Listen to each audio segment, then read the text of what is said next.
کبریو نوردینова ساکن دوشنبه در خرید خوراکواری سخت احتیاطکار شده است.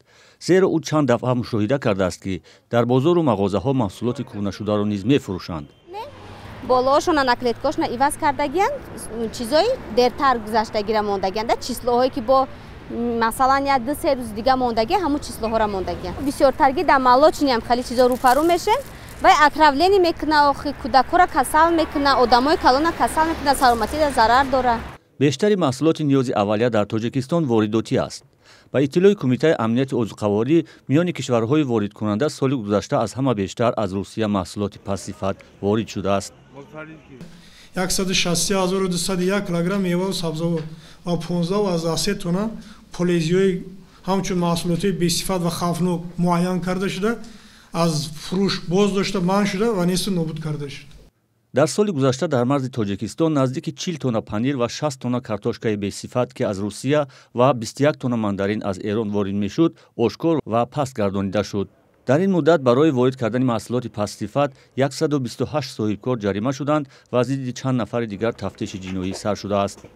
تاجرانی که در بازارهای داخلی با فروش محصولات مشغولند میگویند برای جلوگیری از فروش محصولات بی‌صفت کارمندانشان همه روزه مهلت استفاده و صفت محصولات را از نظر میگذرانند.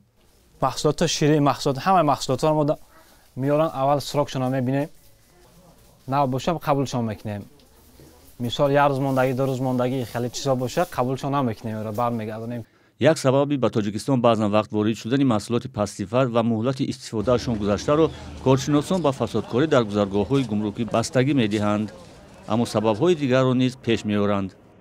یکی از عامل‌هایش این کشال دادن حجتگذاری از طرف مقامات‌های گمرکی هم شده میتواند برای اینکه بعضا حالت‌های میشد که مقامات‌های گمرکی مثل یا ازبکستان یا از تاجیکستان یا از قرقیزستان یا از دیگر دولت‌ها برای دادن حجت‌های تصدیقی برای صاحبکار هر گونه مانع‌ها ایجاد میکنند.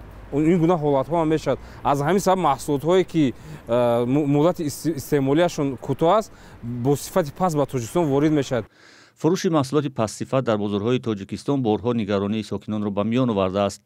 با وجود فعالیت نهادهای به مثل کمیته بی‌خطری عضوقواری و تاجیکستاندارد که با جلوگیری از پهنشوی محصولات پس‌صفت کار میبرند، تنقیدها از وجود محصولات غیر استانداردی و ضررآور در بازارهای کشور پیوسته صدا میدهد.